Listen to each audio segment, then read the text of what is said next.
Good morning बच्चों, मैं सुषमा त्रिपाठी आपका अपने चैनल पर स्वागत करती हूँ। आज मैं आप लोगों के सामने मुंशी प्रेमचंद की एक और कहानी लेकर आई हूँ जिसका शीर्षक है घर जमाई। तो चलो शुरू करते हैं आज की कहानी, घर जमाई। हरिधन जेठ की दोपहरी में ऊख में पानी देकर आया और बाहर बैठा रहा। घर में से धुआं उठता नजर आता था, छन छन की आवाज भी आ रही थी। उसके दोनों साले उसके बाद आए और घर में चले गए। दोनों सालों के लड़के भी आए और उसी तरह अंदर दाखिल हो गए, पर हरिधन अंदर न जा सका। इधर 1 महीने से उसके साथ यहाँ जो बर्ताव हो रहा था और विशेषकर कल उसे जैसे फटकार सुननी पड़ी थी, वह उसके पांव में बेड़िया से डाले हुए था। कल उसकी सास ही ने तो कहा था, मेरा जी तुमसे भर गया, मैं तुम्हारी जिंदगी भर का ठीका लिए बैठी हूं क्या? और सबसे बढ़कर उसकी स्त्री की निष्ठुरता ने उसके हृदय के टुकड़े टुकड़े कर दिए थे। वह बैठी यह फटकार सुनती रही, पर एक बार भी उसके मुंह से न निकला, अम्मा तुम क्यों इनका अपमान कर रही हो? बैठी गट गट सुनती रही। शायद मेरी दुर्गति पर खुश हो रही थी। इस घर में वह कैसे जाए? क्या फिर वही गालियां खाने, वही फटकार सुनने के लिए?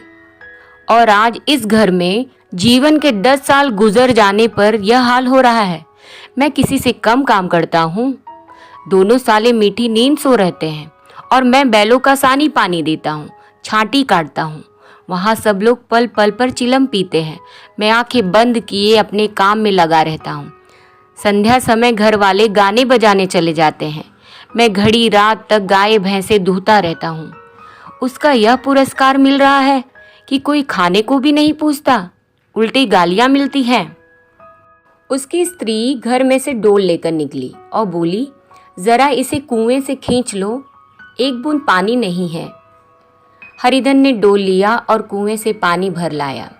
उसे जोर की भूख लगी हुई थी, समझा अब खाने को बुलाने आवेगी, मगर स्त्री डोल लेकर अंदर गई तो वहीं की हो रही। हरिधन थका मादा क्षुधा से व्याकुल पड़ा पड़ा सो गया। सहसा उसकी स्त्री गुमानी ने आकर उसे जगाया। हरिधन ने पड़े पड़े कहा, क्या है? क्या पड़ा भी न रहने दोगी या और पानी चाहिए? गुमानी कटु स्वर में बोली, गुर्राते क्या हो, खाने को तो बुलाने आई हूँ। हरिधन ने देखा उसके दोनों साले और बड़े साले के दोनों लड़के भोजन किए चले आ रहे थे। उसकी देह में आग लग गई। मेरी अब यह नौबत पहुंच गई है कि इन लोगों के साथ बैठकर खा भी नहीं सकता। ये लोग मालिक हैं, मैं इनकी जूठी थाली चाटने वाला हूँ। मैं इनका कुत्ता हूँ जिसे खाने के बाद एक टुकड़ा रोटी डाल दी जाती है। यही घर है जहाँ आज से 10 साल पहले उसका कितना आदर सत्कार होता था। साले गुलाम बने रहते थे, सास मुंह जोहती रहती थी, स्त्री पूजा करती थी। तब उसके पास रुपए थे, जायदाद थी। अब वह दरिद्र है, उसकी सारी जायदाद को इन्हीं लोगों ने कूड़ा कर दिया। अब उसे रोटियों के भी लाले हैं। उसके जी में एक ऐसी ज्वाला सी उठी कि इसी वक्त अंदर जाकर सास को और सालों को भिगो भिगो कर लगाए, पर जब्द करके रह गया। पड़े पड़े बोला, मुझे भूख नहीं है, आज न खाऊंगा। गुमानी ने कहा, न खाओगे मेरी बला से? हाँ नहीं तो खाओगे, तुम्हारे ही पेट में जाएगा, कुछ मेरे पेट में थोड़े ही चला जाएगा। हरिधन का क्रोध आंसू बन गया। यह मेरी स्त्री है जिसके लिए मैंने अपना सर्वस्व मिट्टी में मिला दिया। मुझे उल्लू बनाकर यह सब अब निकाल देना चाहते हैं। वह अब कहाँ जाए, क्या करे? उसकी सास आकर बोली, चलकर खा क्यों नहीं लेते जी, रूठते किस पर हो? यहाँ तुम्हारे नखरे सहने का किसी में बूता नहीं है। जो दे देते हो वह मत देना। और क्या करोगे? तुमसे बेटी ब्याही है, कुछ तुम्हारी जिंदगी का ठीका नहीं लिखा लिया है। हरिधन ने मर्माहत होकर कहा, हाँ अम्मा, मेरी भूल थी कि मैं यही समझ रहा था। अब मेरे पास क्या है कि तुम मेरी जिंदगी का ठीका लोगी? जब मेरे पास भी धन था तब सब कुछ आता था, अब दरिद्र हूँ, तुम क्यों बात पूछोगी? बूढ़ी सास भी मुंह फुलाकर भीतर चली गई। बच्चों के लिए बाप एक फालतू सी चीज, एक विलास की वस्तु है, जैसे घोड़े के लिए चने या बाबुओं के लिए मोहन भोग। माँ रोटी दाल है, मोहन भोग उम्र भर न मिले तो किसका नुकसान है, मगर एक दिन रोटी दाल के दर्शन न हो तो फिर देखिए क्या हाल होता है। पिता के दर्शन कभी कभी शाम सवेरे हो जाते हैं। वह बच्चे को उछालता है, दुलारता है, कभी गोद में लेकर या उंगली पकड़कर सैर कराने ले जाता है। और बस यही उसके कर्तव्य की इति है। वह परदेश चला जाए, बच्चे को परवाह नहीं होती, लेकिन माँ तो बच्चे का सर्वस्व है। बालक 1 मिनट के लिए भी उसका वियोग नहीं सह सकता। पिता कोई हो, उसे परवाह नहीं, केवल एक उछलने कूदने वाला आदमी होना चाहिए। लेकिन माता तो अपनी ही होनी चाहिए, 16 आने अपनी, वही रूप, वही रंग, वही प्यार, वही सब कुछ। वह अगर नहीं है तो बालक के जीवन का स्रोत मानो सूख जाता है। फिर वह शिव का नंदी है, जिस पर फूल या जल चढ़ाना लाजमी नहीं, अख्तियारी है। हरिधन की माता का आज 10 साल हुए देहांत हो गया था। उस वक्त उसका विवाह हो चुका था। वह 16 साल का कुमार था, पर माँ के मरते ही उसे मालूम हुआ कि मैं कितना निसहाय हूँ, जैसे उस पर उसका कोई अधिकार ही न रहा हो। बहनों के विवाह हो चुके थे, भाई कोई दूसरा न था। बेचारा अकेले घर में जाते भी डरता था। माँ के लिए रोता था, पर माँ की परछाई से डरता था। जिस कोठरी में उसने देह त्याग किया था, उधर वह आंखें तक न उठाता। घर में एक बुआ थी, वह हरिधन का बहुत दुलार करती। हरिधन को अब दूध ज़्यादा मिलता, काम भी कम करना पड़ता। बुआ बार बार पूछती, बेटा कुछ खाओगे? बाप भी अब उसे ज़्यादा प्यार करता। उसके लिए अलग एक गाय मंगवा दी। कभी कभी उसे कुछ पैसे दे देता कि जैसे चाहे खर्च करे, पर इन मरहमों से वह घाव न पूरा होता था जिसने उसकी आत्मा को आहत कर दिया था। यह दुलार और प्यार उसे बार बार माँ की याद दिलाता। माँ से मांग कर, लड़कर, ठुनक कर, रूठ कर लेने में जो आनंद था, वह क्या इस भिक्षादान में था? पहले वह स्वस्थ था, मांग कर खाता, लड़ लड़ कर खाता। अब वह बीमार था, अच्छे से अच्छे पदार्थ उसे दिए जाते थे, पर भूख न थी। साल भर तक वह इस दशा में रहा। फिर दुनिया बदल गई। एक नई स्त्री, जिसे लोग उसकी माता कहते थे, उसके घर में आई और देखते देखते एक काली घटा की तरह उसके संकुचित भूमंडल पर छा गई। सारी हरियाली, सारे प्रकाश पर अंधकार का पर्दा पड़ गया। हरिधन ने इस नकली माँ से बात तक न की, कभी उसके पास गया तक नहीं। एक दिन घर से निकला और ससुराल चला आया।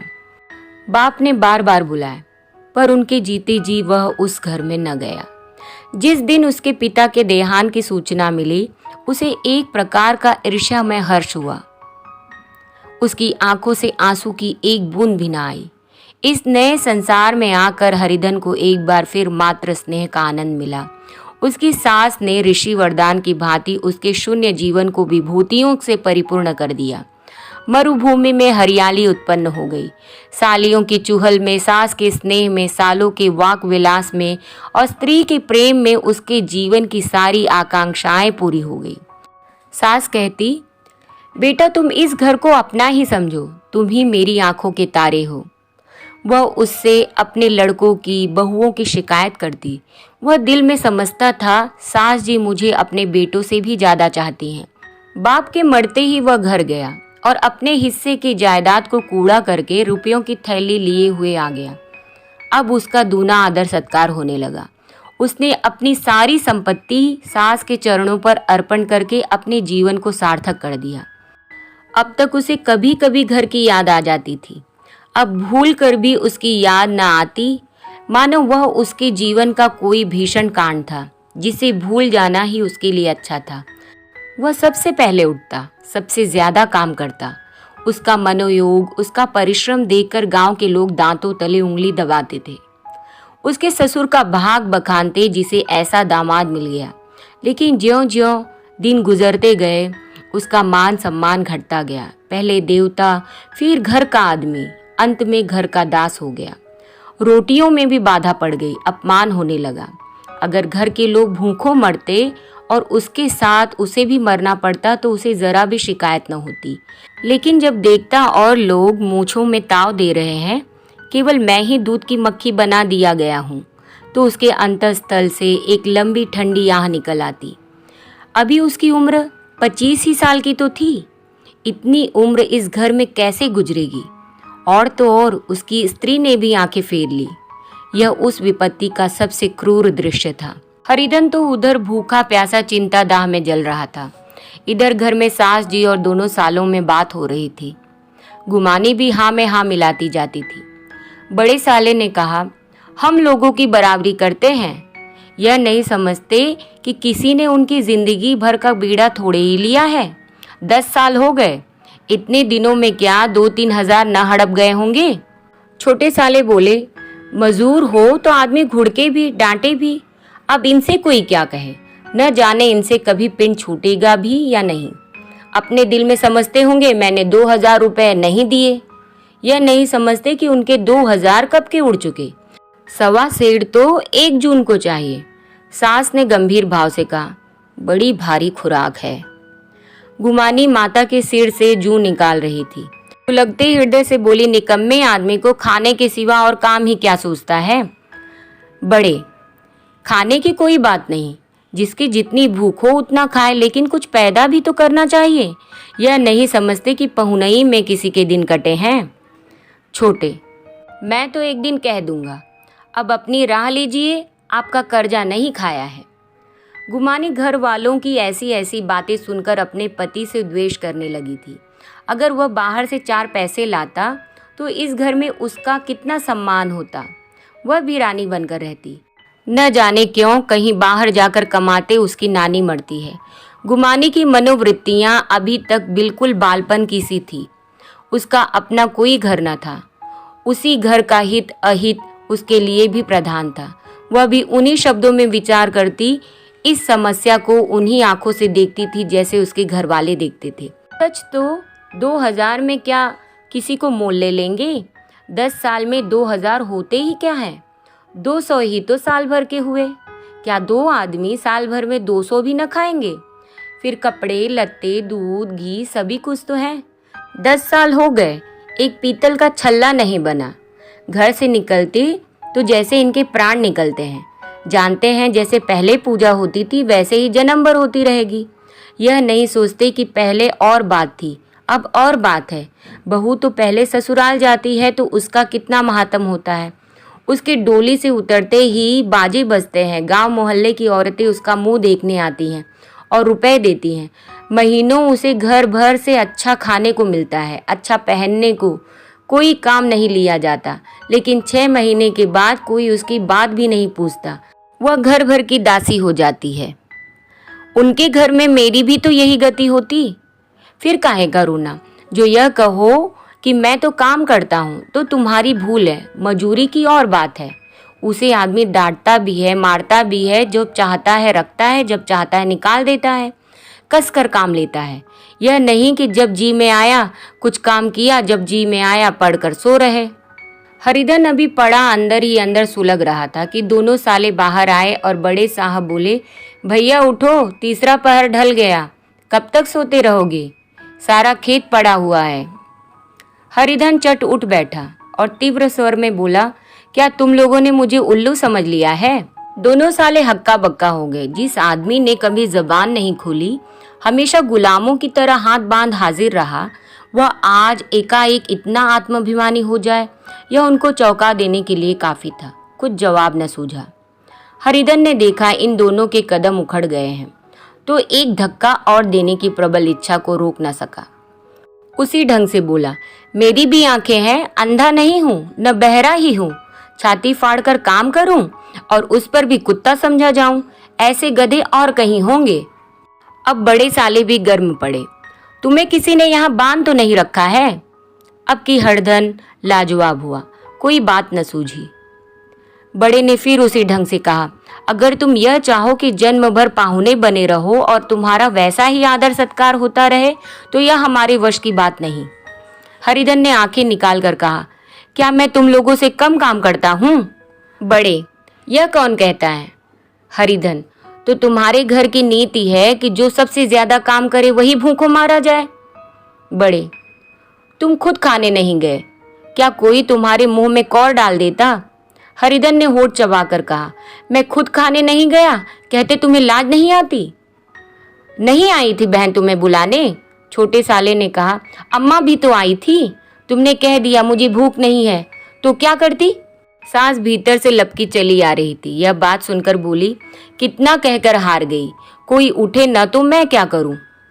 हरिधन ने विष, खून और आग से भरे हुए स्वर से कहा, मैं तुम्हारे लड़कों का जूठा खाने के लिए हूं। मैं कुत्ता हूं कि तुम लोग खाकर मेरे सामने रूखी रोटी का टुकड़ा फेंक दोगे। बुढ़िया ने ऐंठ कर कहा, तो क्या तुम लड़कों की बराबरी करोगे। हरिधन परास्त हो गया। बुढ़िया ने एक ही वाक प्रहार में उसका काम तमाम कर दिया। उसकी तनी हुई भौहें ढीली पड़ गईं, आंखों की आग बुझ गई, फड़कते हुए नथुने शांत हो गए। किसी आहत मनुष्य की भांति वह जमीन पर गिर पड़ा। क्या तुम मेरे लड़कों की बराबरी करोगे। यह वाक्य एक लंबे भाले की तरह उसके हृदय में चुभता चला जाता था। न हृदय का अंत था न उस भाले का। सारे घर ने खाया पर हरिधन न उठा। सास ने मनाया, सालियों ने मनाया, ससुर ने मनाया, दोनों साले मनाकर थक गए। हरिधन न उठा। वहीं द्वार पर एक टाट पड़ा था, उसे उठाकर सबसे अलग कुएं पर ले गया और जगत पर बिछाकर पड़ा रहा। रात भीग चुकी थी। अनंत प्रकाश में उज्जवल तारे बालकों की भांति क्रीड़ा कर रहे थे। कोई नाचता था, कोई उछलता था, कोई हंसता था, कोई आंखें भींचकर फिर खोल देता। कोई साहसी बालक सपाट भरकर एक पल में उस विस्तृत क्षेत्र को पार कर लेता था और न जाने कहाँ छिप जाता था। हरिधन को अपना बचपन याद आया। वह भी इसी तरह क्रीड़ा करता था। उसकी बाल स्मृतियां उन्हीं चमकीले तारों की तरह प्रज्वलित हो गई। वह अपना छोटा सा घर, वह आम के बाग जहाँ वह कैरियां चुना करता था, वह मैदान जहाँ वह कबड्डी खेला करता था, सब उसे याद आने लगे। फिर अपनी स्नेहमयी माता की सदैव मूर्ति उसके सामने खड़ी हो गई। उन आंखों में कितनी करुणा थी, कितनी दया थी। उसे ऐसा जान पड़ा मानो माता आंखों में आंसू भरे उसे छाती से लगा लेने के लिए हाथ फैलाए उसकी ओर चली आ रही है। वह उस मधुर भावना में अपने को भूल गया। ऐसा जान पड़ा मानो माता ने उसे छाती से लगा लिया है और उसके सिर पर हाथ फेर रही है। वह रोने लगा, फूट फूट कर रोने लगा। उसी आत्मसम्मोहित दशा में उसके मुंह से ये शब्द निकला, अम्मा, तुमने मुझे इतना भुला दिया। देखो तुम्हारे प्यारे लाल की क्या दशा हो रही है। कोई उसे पानी को भी नहीं पूछता। क्या जहाँ तुम हो वहाँ मेरे लिए जगह नहीं है। सहसा गुमानी ने आकर पुकारा, क्या सो गए तुम। नौज किसी को ऐसी राक्षसी नींद आए। चलकर खा क्यों नहीं लेते। कब तक कोई तुम्हारे लिए बैठा रहे।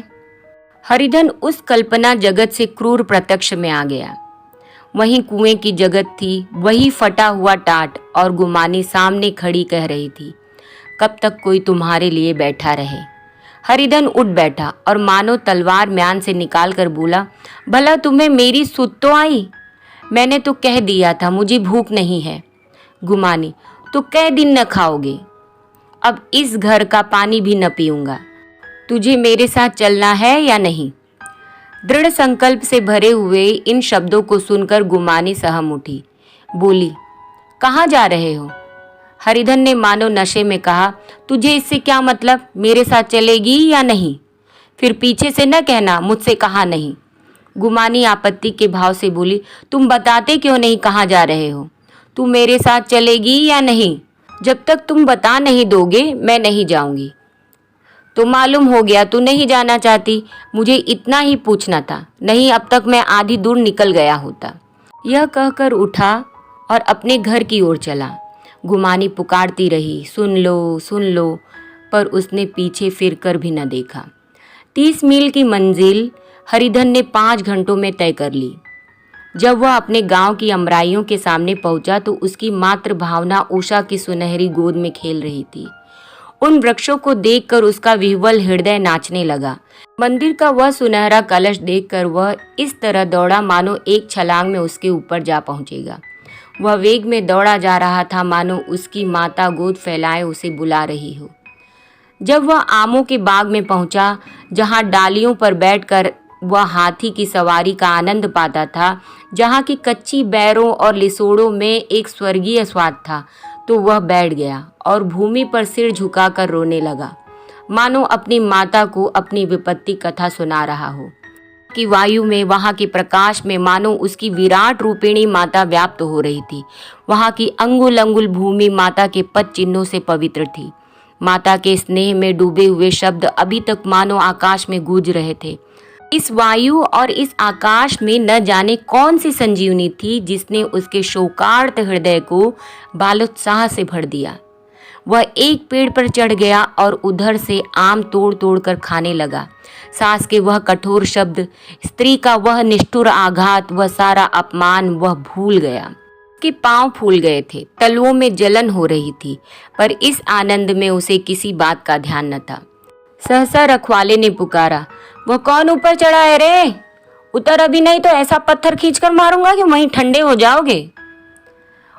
उसने कई गालियां भी दी। इस फटकार और इन गालियों में इस समय हरिधन को अलौकिक आनंद मिल रहा था।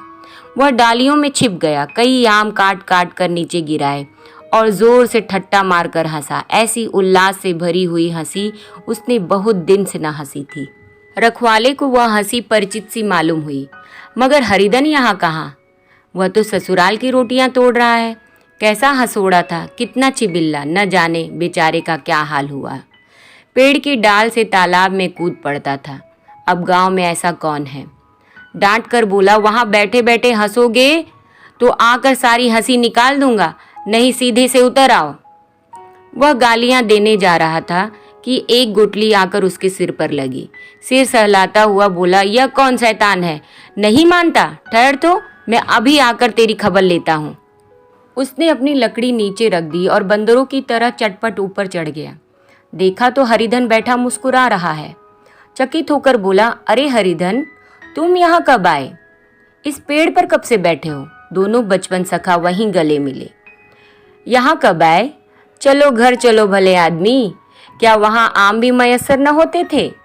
हरिधन ने मुस्कुरा कर कहा, मंगरू, इन आमों में जो स्वाद है वह और कहीं के आमों में नहीं। गांव का क्या रंग ढंग है, सब चैन चान है भैया। तुमने तो जैसे नाता ही तोड़ लिया। इस तरह कोई अपना गांव घर छोड़ देता है? जब से तुम्हारे दादा मरे हैं सारी गिरस्ती चौपट हो गई। 2 छोटे छोटे लड़के हैं, उनके किए क्या होता है? हरिधन, मुझे अब उस गिरस्ती से क्या वास्ता है भाई, मैं तो अपना ले दे चुका। मजूरी तो मिलेगी ना, तुम्हारी गैया मैं ही चरा दिया करूंगा, मुझे खाने को दे देना। मंगरू ने अविश्वास के भाव से कहा, अरे भैया कैसी बात करते हो, तुम्हारे लिए जान तक हाजिर है। क्या ससुराल में अब न रहोगे? कोई चिंता नहीं, पहले तो तुम्हारा घर ही है, उसे संभालो, छोटे छोटे बच्चे हैं उनको पालो।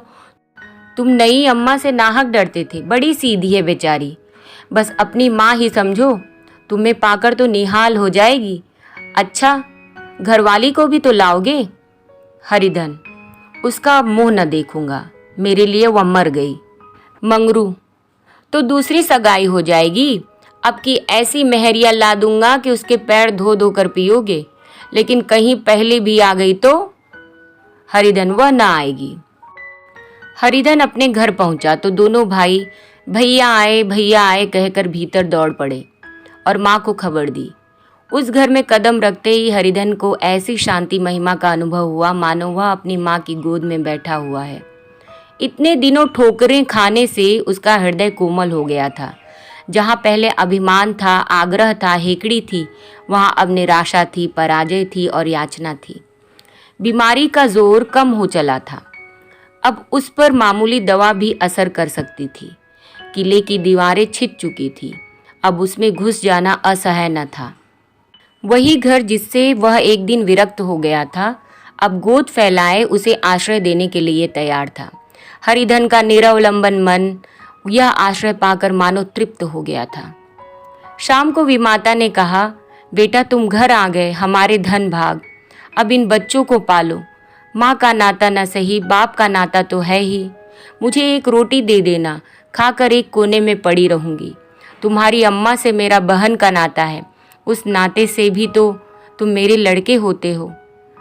हरिधन की मात्र विह्वल आंखों को विमाता के रूप में अपनी माता के दर्शन हुए। घर के एक एक कोने में मात्र स्मृतियों की छटा चांदनी की भांति छिटक रही थी। विमाता का प्रौढ़ मुखमंडल भी उसी छटा में रंजित था। दूसरे दिन हरिधन फिर कंधे पर हल रखकर खेत को चला। उसके मुख पर उल्लास था, आंखों में गर्व। वह अब किसी का आश्रित नहीं, आश्रयदाता था। किसी के द्वार का भिक्षुक नहीं, घर का रक्षक था। एक दिन उसने सुना गुमानी ने दूसरा घर कर लिया। काकी ने कहा, घर क्या कर लेगी, ठट्टा है। बिरादरी में ऐसा अंधेर, पंचायत नहीं अदालत तो है। हरिधन ने कहा, नहीं काकी, बहुत अच्छा हुआ। ला महावीर जी को लड्डू चढ़ा आऊं। मैं तो डर रहा था कहीं मेरे गले ना आ पड़े। भगवान ने मेरी सुन ली। मैं वहाँ से यही ठान कर चला था कि अब इसका मुंह न देखूंगा। बच्चों, यहाँ पर यह कहानी खत्म होती है। अब हम मिलेंगे एक नई कहानी के साथ। तब तक के लिए धन्यवाद।